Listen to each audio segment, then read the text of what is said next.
and we're doing Magestorm. Yes. And this is a 2-player only game? This is a 2-player only. The way that we created the game, it is possible to expand to 4-player battles, 2 against 2, because on the opposite side of the board it's modular, so you can put 2 boards together.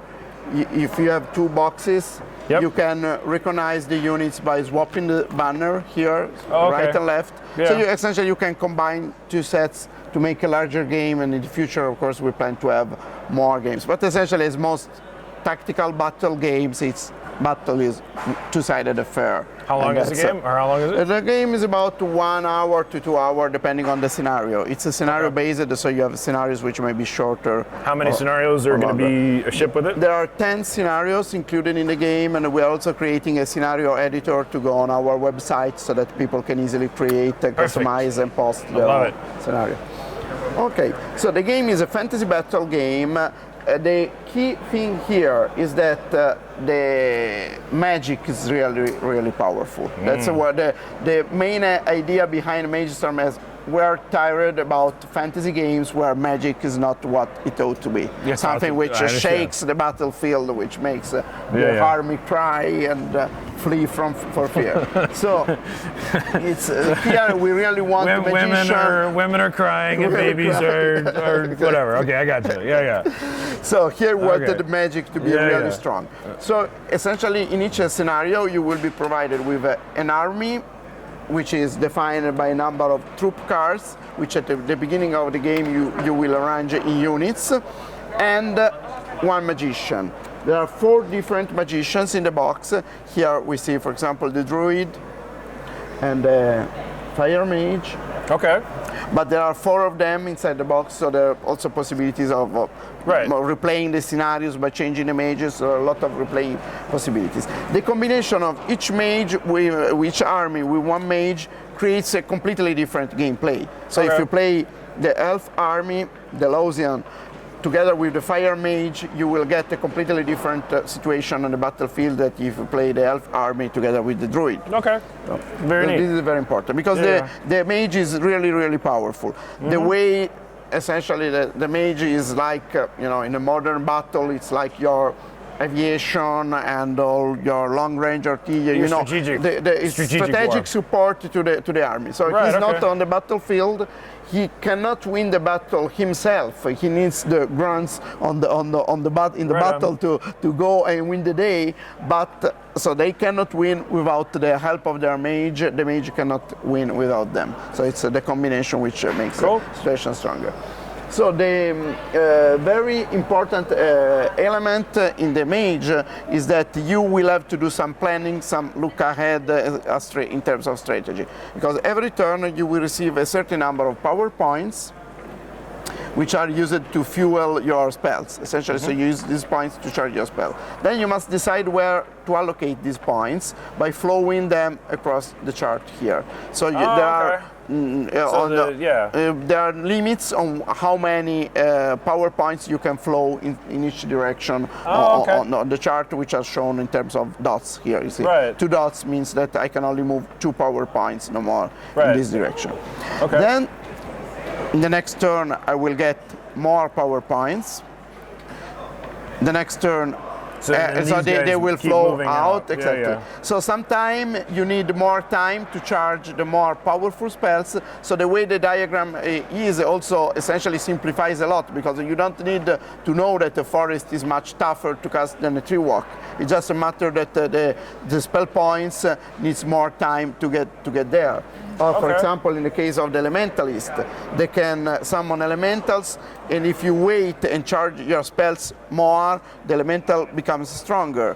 Or for example, you can stack 1 fireball or 2 fireballs or 3 fireballs and throw all them together for maximum effect. So in fact, you must plan a little bit how you want to use your magic, because if you use it in very short terms, so you don't wait too much to charge your spells, you will cast the spells faster but will be less effective essentially. Or you can wait and charge your spells a lot, prepare your most powerful spells, and then when you cast them they have devastating effects. Exactly. Shock and awe, I believe the term is. And the mages can do real magical fields. Like they grow forest out of nowhere, they make hills walk, they make rain of fire, rain over there. So all right. So it's a cool. That's a really cool idea to have like a flowcharty kind of thing going there. And here, then, when you cast a spell, it's very simple. You just remove the spell point. If it's a strategic spell, something that you can cast anywhere on the battlefield, it's described by the reference card of the mage. If it's a tactical spell, you will get a spell card, which both tells you the limit on how many spells of that time you can cast. So, for example, you only have 2 of the oak spell cards, so you can only cast 2 of them in a single battle, and tells you exactly what the spell does. For example, the oak spells makes your troops effective, better in defense, or rage make your troops better in attack, and so on. Okay, very cool. So it's the key point. The other key point is that all the game is streamlined around the use of the troop cards. So the troop cards will have a number of stats on them, which essentially are initiative, attack, defense, damage, hit points. And the way this works is that represents like one of these whole platoony kind of things? This is a very important part. So for example, let's assume that we have unit number 1 here. And I have they are numbered, unit number 1 on the banner matches unit number 1 on the unit card, and then at the beginning of the game I will create units based on the cards. So they are hidden. There is a fog of war element, so only you know where your troops are. So this is just a placeholder? Yes, this could is be a placeholder all for the unit. The placeholder tells you something. For example, if the unit is large, you will have 2 bases instead of only 1 basis. So if the unit includes more than 3 cards, 4 to 6 cards, then you will show the unit with 2 So does the number of figs actually represent like the number of... No, not exactly, because 1 stand represents a small unit, 2 stands represent a large unit. But a small unit can be anywhere between 1 and 3 troop cards. A large unit can be anywhere between 4 and 6 troop cards. So they give you some information about what's inside your unit, but not all information. Okay, fog of war, I like it. Yeah, and the other certain kind of troops, like cavalry, you can easily see them from a distance. So it's like you're like a magician on the top of the hill, and you see these masses of troops far away. So you can see like foot troops. You see a mass of infantry, but you can see if there is a golem around, or there is a dragon, or if there's cavalry. So for example, if you have a unit which is entirely composed of cavalry, you will have something like this, all cavalry on the stand. If you have a unit which has some cavalry inside, you will have only 1 or 2 figures of cavalry. Because these things you can assemble and disassemble.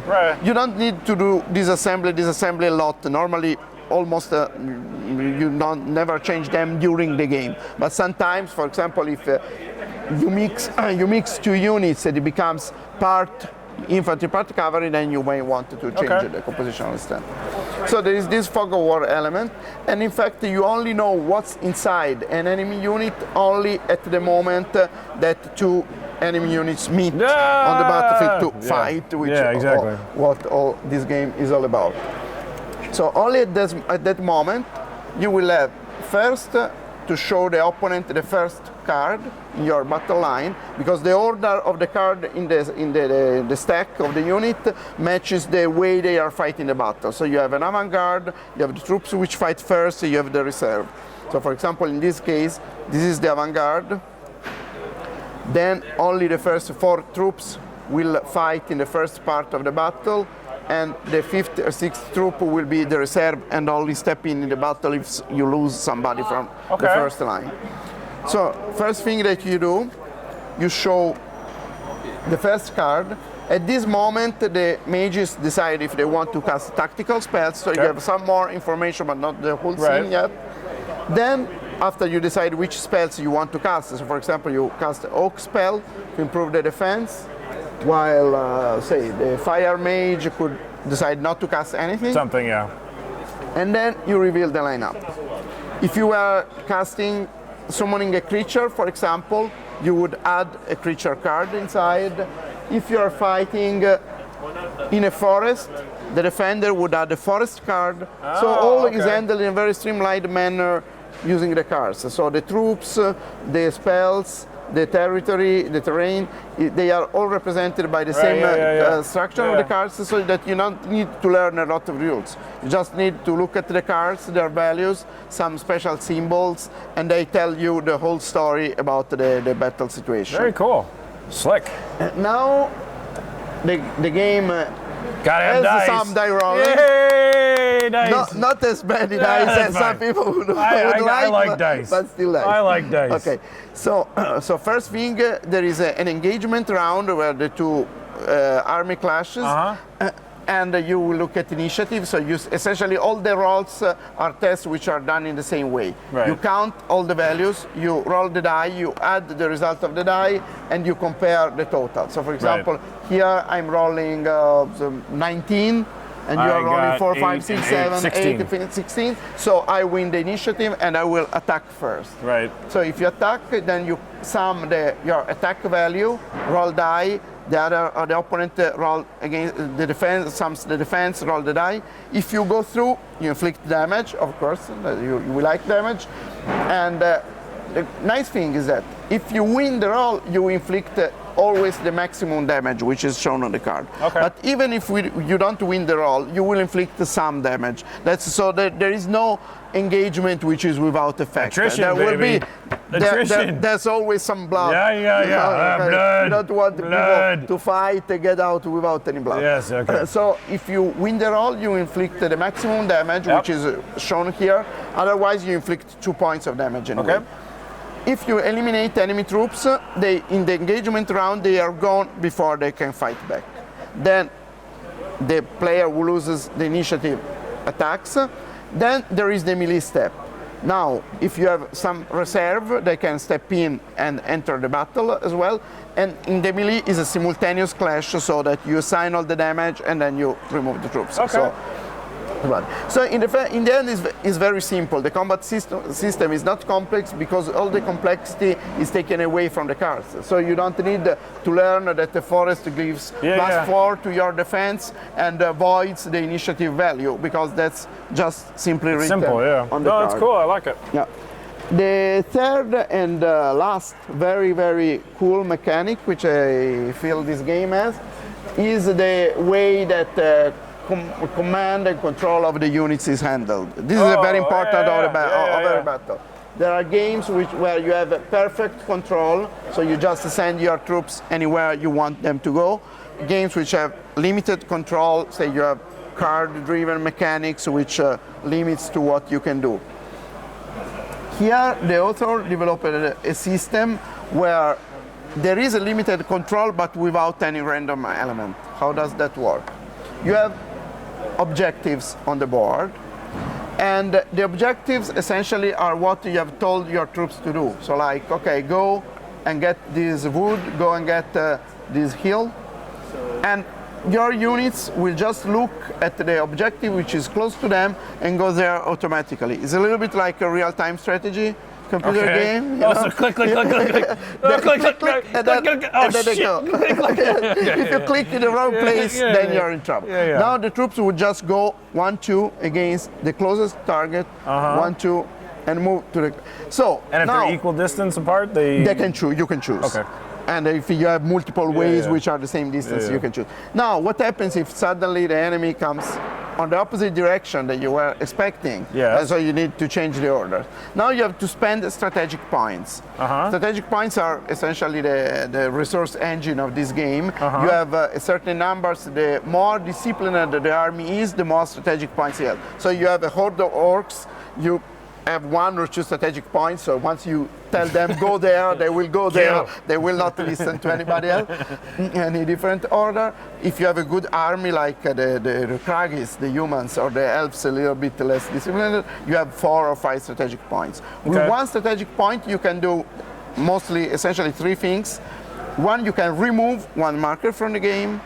You can add 1 marker where one of your unit is, or you can move 1 marker by 1x. Step. So, for example, here I can say, okay, 1, 2, 3, 4, and go there instead. So these guys Oh, this wouldn't work. I was going to say, it wouldn't work. They keep going there. Go here. The hill is closer. Let's go to the hill. No, not that way. So once you have to learn a little bit how to handle these things. 1, 2, 3 here, for example. Yeah. I've used up almost all my strategic points. I've only 4 used the 3 points to tell these guys to go that way. But now they have 1, 2, 1, 2. They can choose, and they can 1 and 2 goes this way. Very cool. So, essentially, you must learn a little bit how to handle the way you give orders to your unit. So this is also a very interesting, innovative way to control the unit in a board game. So something like this, which gives limited control, which makes a battle more realistic, but not with the level of randomness which some other very games. Cool. And when am I going to be able to buy this? This is shipping now out of our factory, and so will be available in the United States in the second half of November. Europe also? Europe about the same time, yes. Wow, very cool. Yes, except for people in Essen, of course, the game is pre-sold here at the Spiel, and people who come in Italy at the Lucca Comics and Games show next week, they will also have a chance to buy a few copies. Okay, cool. Very neat. And of course, there will be a couple of copies at the BoardGameGeek Con. So people who want to try the game will have a chance there as well. That's really great. Well, that's cool. Good luck. Okay, thank you. Thank you. Thank you.